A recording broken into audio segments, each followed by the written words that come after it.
थाने की एक residential building में 30 नवंबर 2025 को शाम के वक्त एक घटना घटती है। एक महिला यानी वो महिला जो दूसरों के घर के कामकाज करती है, यानी कि झाड़ू पोछा बर्तन खाना बनाने का काम करती है, उसी कैंपस में उसे शाम के वक्त एक बिल्डिंग के फ्लैट में बुलाया जाता है काम करने के लिए। जब वो महिला वहां से काम करके निकलती है तो वो आरोप लगाती है कि इस घर के एक व्यक्ति ने उसके साथ गलत काम करने की कोशिश की है, और क्योंकि उसको आभास हो चुका था इसीलिए उसने एक वीडियो भी बनाया है। उसी वीडियो को और जो पीड़ित महिला है उसका क्या पक्ष है वही हम आपको दिखाएंगे भी और सुनाएंगे भी, लेकिन कानून और नैतिकता का ध्यान रखते हुए आरोपी और पीड़ित दोनों की पहचान को गोपनीय रखा गया है। आइए देखते हैं पहले वीडियो को। हेलो, हाँ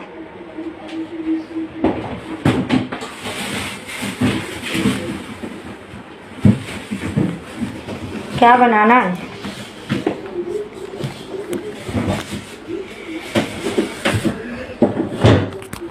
क्या बनाना है? हो गया। तेल बालू का भुजिया कर दो। अच्छा। पहले चाय बना कर पी लो। हाँ पहले जाकर चाय करेगा। फिर समझो। हाँ, मैंने लोधा में, मैम पहला दिन था मेरा काम के लिए, मैंने उधर आए थे लोधा बिल्डिंग में काम करने के लिए। मेरे को उधर पता नहीं है उधर का क्या है क्या नहीं। सुशील वर्मा ने बोले थे मेरे घर पे आने के लिए काम करने के लिए। मेरे वाइफ का तबीयत खराब हुआ है, बड़ा ऑपरेशन है, वो बिस्तर से नहीं उठ सकते और मेरे को मेड दूसरी नहीं मिल रही है काम के लिए। आपके पास टाइम हो तो अभी आ सकते हो काम करने के लिए क्या? तो मैंने उनसे जवाब दिया कि मैं सर अभी नहीं आ सकती 1 बजे काम करने के लिए, क्योंकि बाकी भी मेरे पास काम है। उन्होंने बोला क्या मेरे बीवी का नंबर लेके जाओ, आप फ्री हो तो मेरे को कॉल करो। फिर मैंने फ्री होने का बाद मैंने कॉल किया तो उनकी बीवी का नंबर नहीं था, वो सुशील वर्मा का नंबर था। मैं फिर मैंने बोला कि सर अभी मैं फ्री हो गई, काम पे आना है कि नहीं आना है आप बताओ। तो उन्होंने बोला कि ठीक है 2 मिनट में मैं बीवी को पूछ के बताता हूँ। फिर 2 मिनट के बाद वो मेरे को कॉल करते हैं, तुरंत होल्ड पे मेरा फ़ोन रख के बोलते हैं कि आप आ जाओ इधर। मैंने आई इधर, वॉचमैन से एंट्री अपना कराई और ऊपर मैंने गई, बेल बजाई, उन्होंने दरवाज़ा खोला तो मैं चप्पल बाहर निकाल रही थी। सुशील वर्मा ने बोले कि आप चप्पल बाहर नहीं रख सकते। मैंने बोला सर मैंने कहीं पे भी काम करती हूँ, मैं बाहर रखती हूँ चप्पल, तो कोई भी भाई लोग रहता है घर के बाहर रखते हैं चप्पल। सुशील वर्मा ने बोले क्या कि मेरी बीवी दरवाज़ा के ऊपर पूजा पाठ करती है, चप्पल नहीं रख सकते बाहर। मैं बोला ठीक है, जब ये ऐसा बात है तो हम चप्पल लेके अंदर आते हैं। फिर मैंने अंदर लेके गई चप्पल, फिर उन्होंने दरवाज़ा बंद किया, फिर मेरा हाथ उन्होंने दरवाज़ा के बगल में आके वो खड़े हो गए, मेरे हाथ पे हाथ लगाए। फिर मैंने बोला सर ये गलत कर रहे हो आप, मैं इस तरीके से काम करवाएंगे तो हम नहीं कर सकते। तो बोले वो कि आपको जो लगेगा पैसा मैं देने के लिए तैयार है। मैं बोला मेरे को सर पैसा नहीं चाहिए, मैं ऐसा काम नहीं कर सकती, आप छोड़ो मेरे को, मैं घर से बाहर जाएंगे। तो बोले कि हाँ आप ऐसे तुरंत में जाएंगे तो लोग क्या बोलेंगे? मैं बोला लोग क्या बोलेंगे क्या नहीं बोलेंगे हमको कुछ भी नहीं फर्क पड़ता, मेरे इज्जत से बढ़ के कोई नहीं फर्क पड़ता। फिर उन्होंने बोला कि ठीक है मैं कुछ नहीं है कर रहे हैं। मैं बोला अगर कुछ नहीं करेंगे अच्छे से रहेंगे तो मैं खाना बना के आपके वाइफ को देंगे, ऐसा कुछ करेंगे तो आपको बीवी को मैं दिखाएंगे ये वीडियो। फिर उनके घर के अंदर उनकी बीवी और उनकी बच्चे कोई नहीं था, खाली सुशील वर्मा थे। फिर बोले कि हाँ मैं पूछ के आते हैं, तो उन्होंने कहीं नहीं गए, हॉल में गए, हॉल से वो तुरंत रिटर्न बाहर आए और उनको पता नहीं चला। मैंने कैमरा ऑन करके रखा मैम, क्योंकि मेरे को डाउट लगा, क्योंकि बहुत सारे मोबाइल में बहुत सारे मैं टीवी में देख रहे, मेरे को डर सा लगा मैम, इसके लिए मैंने कैमरा ऑन करके रखा। फिर उन्होंने सब्जी निकाला, फ्रिज से किचन पे रखा, मेरे गाल को टच किया वो। मैं बोला सर आप ऐसा मत चूकी करो, मेरे को जाने दो, अभी मैं बिल्कुल नहीं करेंगे। तो बोले आप खाना बना के दो, मैं जो बोलोगे वो पैसा देंगे। मैं बोला सर आपके लिए पैसा है, हमारे लिए मिट्टी है, हम 2 रुपए कमाते हैं मेहनत से, हमारे लिए वही काफी है, आपका पैसा मेरे को नहीं चाहिए। फिर उन्होंने मेरे को हक करे जबरी, मैंने ऐसा ठेल रहे थे टूनी से, तो उन्होंने मेरा पैसा गर्दना का हाथ लगाया और सीधा अपने तरफ खींचे। मैं फिर मैंने मोबाइल ऐसा नीचे किया और वैसा साइड में ठेल रहे थे तो आने नहीं दे रहे थे, जबरदस्ती मेरे को पकड़ रहे थे बार बार। फिर मैं एकदम बेबस हो गई। मैं लास्ट में उनका कॉलर पकड़ के मैंने बाहर तेज से खींचा, फिर मैंने दरवाजा खोला और बाहर आई। फिर भी मैंने लिफ्ट से बाहर आए, सुशील वर्मा वापस 2 मिनट में नीचे आए। मैंने गार्ड को बोला कि इधर का एड्रेस मेरे को लिख के दो, मैं कंप्लेंट डालेगा। ये इन्होंने ऐसा किया, गार्ड को बोलते हैं इसको कुछ नहीं देने का। ये मेरे को बोल रही थी 1 दिन का खाना बनाने का 1000 रुपए चाहिए। मैं बोला तू आज के डेट में तू मेरे को 10,000 रुपए भी देगा तो भी तेरे घर पे खाना मैं नहीं बनाएगा। इस तरीके से मैंने बात किया। फिर भी गार्ड लोग के सामने उन्होंने मेरे को पकड़ने का कोशिश किया और मेरा हाथ से मोबाइल भी छीन रहे थे। मैं गार्ड ने बोला मेरे को कि इनको बाहर भगाओ। फिर मेरे सपोर्ट के लिए 2 लेडीज और मेरे पास में आए। मैं बस इतनी सी बात है। बाद में 2 लेडीज लोग भी आए, फिर वो लोग भी बातें किए। फिर हम लोग ने 100 नंबर डायल किया, पुलिस को बुलाया। पुलिस आई हमारे सहायता के लिए 15-20 मिनट के बाद। फिर हम लोग ने 7:30-8 बजे इधर से सब उन्होंने पुलिस आई, उनके पास गई, सुशील वर्मा के पास। क्या बातें हुआ क्या नहीं हुआ मेरे को नहीं पता चला। वो लोग ने पुलिस वाले ने 15-20 मिनट के बाद नीचे आए हैं। फिर उन्होंने बोले क्या आप लोग जाके पुलिस चौकी में कंप्लेंट डाल सकते हो। मैंने उधर गई, अपना कंप्लेंट डाली 7:30-8 बजे के हेरफेर में। मैं उसके बाद क्या हुआ, पुलिस ने कुछ एक्शन लिया? अभी उन्होंने तो बोला कि जो कुछ है मेरा आपका कोई ये नहीं है, काम नहीं रुका है, जितना भी है मैं सब कार्रवाई अच्छे तरीके से चालू कर दिया है।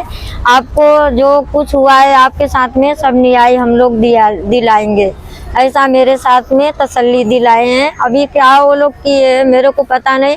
आज 3 दिन हो गया, मगर वो लॉकअप के अंदर क्यों नहीं गए वो मेरे को नहीं पता। मैं आपने जो पक्ष सुना है वो केवल एक पक्ष है। अभी दूसरा पक्ष यानी कि आरोपी का पक्ष आना बाकी है और तीसरा वो पक्ष होगा यानी कि सीसीटीवी के वो फुटेजेस जो आप तक जब पहुंचेंगे तो आपको हैरान कर देंगे।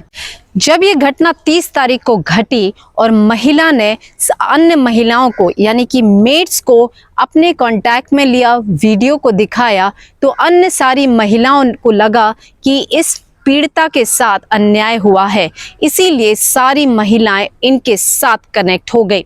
रात के वक्त ही ये पुलिस स्टेशन पहुंची। पुलिस ने पूरे मामले का संज्ञान लिया और आरोपी को पुलिस स्टेशन भी बुलाया गया। नियम के अनुसार आरोपी को कस्टडी में तो लिया गया, पर जो नियम कहते हैं उसके अनुसार नोटिस देने के बाद आरोपी को छोड़ दिया गया। पर महिलाओं को ये लगा कि शायद पुलिस ने अपना काम ठीक से नहीं किया है, इसी वजह से सारी महिलाएं विरोध के लिए खड़ी हो गई और 2 दिन तक इन महिलाओं ने सोसाइटी में काम जाने से मना कर दिया, काम करने के लिए मना कर दिया। उन्हें लगा जब एक महिला के साथ ऐसा हो चुका है तो आने वाले समय में हमारे साथ भी ऐसा कुछ ना हो, इसीलिए हम चाहेंगे कि इंसाफ हो। इसीलिए 2 दिन तक ये महिलाएं काम पे नहीं गईं और 2 दिसंबर 2025 के दिन सुबह के वक्त लगभग 8 साढ़े 8 बजे ये सभी महिलाएं कैंपस में इकट्ठी हुई। इस पे इतना बवाल मचा कि जो वीडियो केवल मेड और गिने चुने लोगों के पास था, वही वीडियो सोसाइटी में आग की तरह फैल गया। पुलिस को जैसे ही ये जानकारी मिली, तुरंत ही वो उस कैंपस में पहुंची, महिलाओं से और पीड़िता से भी बात की और उस फ्लैट में भी गई ताकि वो आरोपी को अपने कस्टडी में ले सके। पर आरोपी उस समय वहां पे नहीं था, वो अन्य लोकेशन यानी कि मीरा रोड पे थे। उनको पुलिस ने फ़ोन लगाया और पुलिस स्टेशन आने के लिए बोला। लगभग 9:30 बजे आरोपी पुलिस स्टेशन पहुंच गया। पुलिस वहां से चली गई और मैंने स्वयं सभी महिलाओं से ये कहा कि अब आप सभी को अपने अपने काम पे लौट जाना चाहिए क्योंकि पुलिस अपना काम करेगी। पर क्योंकि 2 दिन से कोई काम नहीं हुआ, यानी कि उन्हें लगा, मेड्स को लगा कि कोई कार्रवाई हुई नहीं है और फिर से आरोपी को ना छोड़ दें, इसीलिए सभी महिलाओं ने कहा कि जब तक इंसाफ नहीं हो जाता है हम लोग काम पर नहीं जाएंगे। इसके बाद सभी महिलाएं पुलिस स्टेशन पहुंची। थाने के कासरवडवली पुलिस स्टेशन में जब महिलाएं पहुंची तो वहां के डीसीपी प्रशांत कदम से उनकी बातचीत हुई। प्रशांत जी ने पूरे मामले का संज्ञान लिया और सभी को आश्वासन दिया कि इस पे कानूनी कार्रवाई तुरंत ही की जाएगी। नियम के अनुसार एफआईआर रजिस्टर की गई। बीएनएस एक्ट 2023 के सेक्शन 74 और 75 के तहत ये केस रजिस्टर किया गया। आरोपी को पुलिस स्टेशन की कस्टडी में ही रखा गया। महिलाओं को वापस भेजा गया और कस्टडी में जब आरोपी था तो पूरे दिन तक वो वहीं पे रहा। उसके बाद जो पुलिस के प्रिवेंशन मेजर्स थे उन्होंने वो भी लिए और बाद में आरोपी को रिलीज कर दिया गया है। अब पुलिस अपनी इन्वेस्टिगेशन करेगी और चार्जशीट दाखिल करेगी।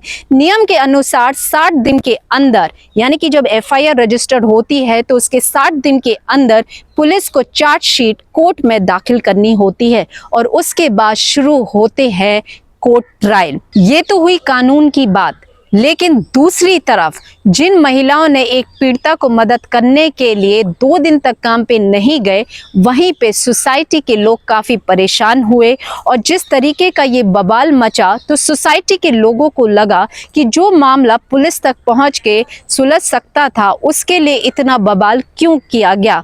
इसीलिए सोसाइटी के लोगों ने ये फैसला लिया कि जो भी महिला इस दौरान मौजूद रही हैं उन्हें वापस इस कैंपस में एंट्री नहीं दी जाएगी। इस मामले में गलती किसी एक की है पर अंजाम कईयों को भुगतना पड़ रहा है।